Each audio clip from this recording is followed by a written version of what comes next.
Okay, we are back with another video, and we will be talking about the end of the superhero movie boom.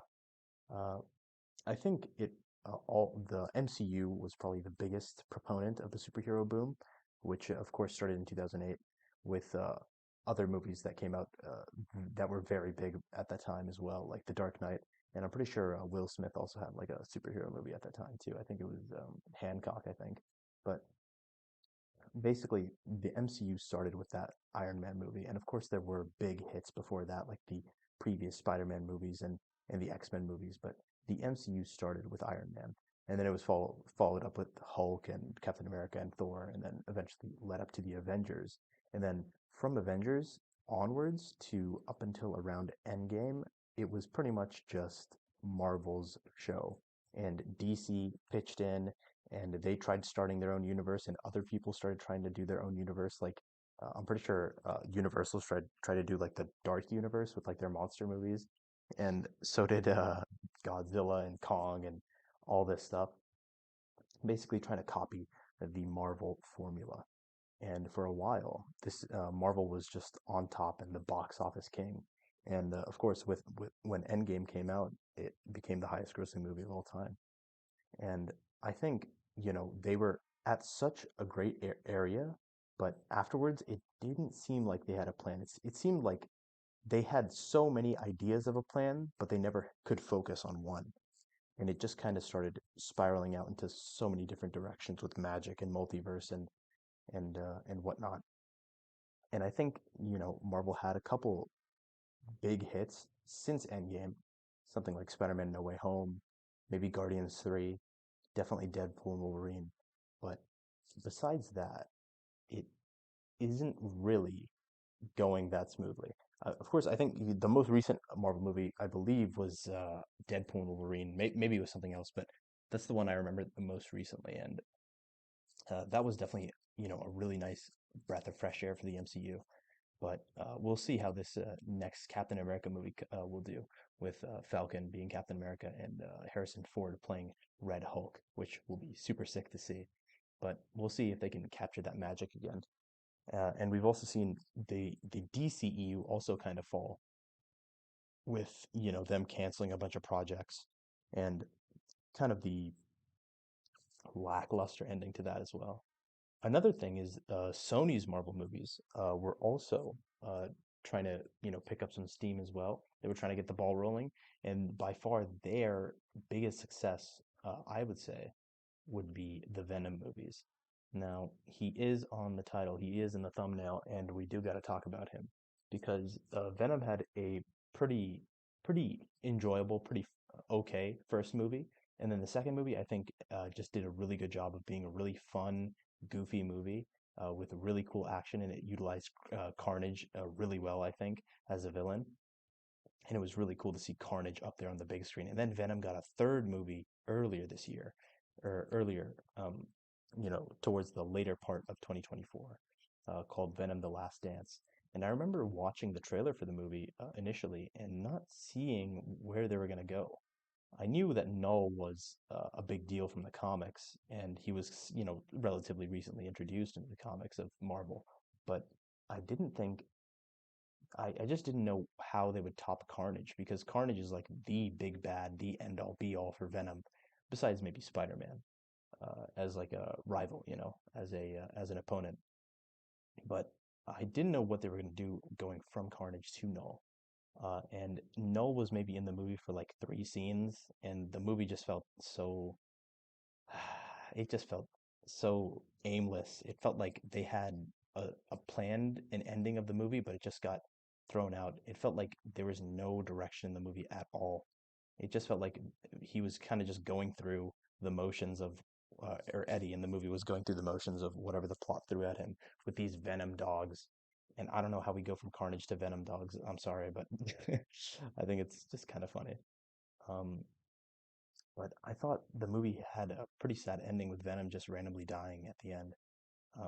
And I think that, you know, like it just was reflective of the state of superhero movies, where it's like, oh, the fun's over, you know, now these movies are kind of just getting, they're, I wouldn't say they're bad movies, in and of themselves, even something like Morbius, even though it's memed to absolute eternity, it's not that bad. Now, don't clown on me.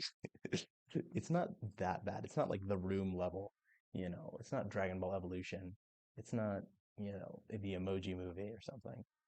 But the movie just got memed so much because it was just so predictable and it's just so, it just felt so similar to what we've already seen. And I remember, I think around 2018 was, yeah, that 2018 to 2019 was probably the peak year for these kinds of movies, where a lot of them were making like $1 billion around. Aquaman was getting $1 billion. Captain Marvel was making $1 billion. Like Venom was making almost 1 billion as well. It was certainly, that was probably the peak era for superhero movies, and when everyone was trying to throw their hat in the ring, and there was a lot of excitement around the ideas. But since then, it's just kind of fell off, which is natural. People have gotten exhausted. It's kind of sad to see, I think, uh, because the ending to Venom, when I saw it, Venom 3, I mean, when I saw it, I was just like, man, this is pretty indicative of what superhero movies have become, like just in a general sense in media. It's just, they come to sad endings, basically.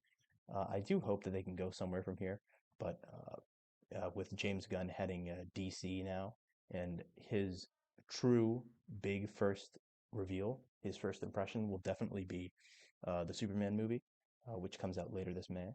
Of course, if you go by his previous films, James Gunn is an excellent director and he knows how to do superhero movies really well and balance that heart and that comedy and that action uh, incredibly well with things like the Guardians movies, then yeah, I think he'll probably do an excellent job with the superhero or the Superman movie and the rest of the DC movies that come after. I think other movies that kind of have reinvigorated the superhero genre are definitely things like The Batman. That was a really sick movie. It was kind of unfortunate to see something like, Joker, which did so well in 2019, and a lot of people loved that movie, but then Joker Folie à Deux, number two, uh, it took a it took a completely different route, and unfortunately, it did not live up to the hype. And Morbius dunked on Joker at the box office, which is something I never thought I would see, but we've seen it, so that's pretty incredible. Um, but yeah, I think superhero movies definitely, I think they're good by themselves, but I think just in the context of what has come and how many have been just thrown at us, especially with things like all the, Marvel shows and whatnot, the Disney Plus Marvel shows, I think it just leads to exhaustion and, people are like, don't want to keep up with everything. But I do think it's still sad to see like these really, high budget movies just bombing and stuff. It's kind of sad to see that. But yeah, I do hope that they go somewhere better with these movies. I hope they go into a better direction rather than just abandoning them all. Uh, One thing I do remember was Todd McFarlane. He was on some podcast trying to get, or in explaining how he was trying to get funding for his Spawn movie that he was trying to make. And I thought it was really interesting at the time. He said, the superhero formula is $1 billion formula. I don't want to change it. And I just want to try this. And, if it never works, then we'll never do it again. And I remember hearing that and being excited, hopefully, hoping that he would be able to get to make his movie. But seeing how the superhero movies are n- no longer guaranteed $1 billion successes. I mean, of course, you can have something like Deadpool and Wolverine, but that's and Spider-Man No Way Home, but it's more uncommon, I think, with superhero movies nowadays. But I remember hearing him talking about his Spawn movie and being excited, but I just don't know if that is something that could come to fruition. I really do hope something like that comes out because, I think it would be really different, but we will have to see. And it was yeah, it was pretty sad to see like the ending of Venom 3 and just how much it reminded me of, the end of the superhero boom almost. But I hope that this end of the boom, if you will be the catalyst for something greater in the future, and that these movies can continue to evolve and just get better as a whole. And yeah. So I guess this also kind of functioned as a pseudo review for Venom 3. and a bunch of other Marvel movies and DC movies and whatnot.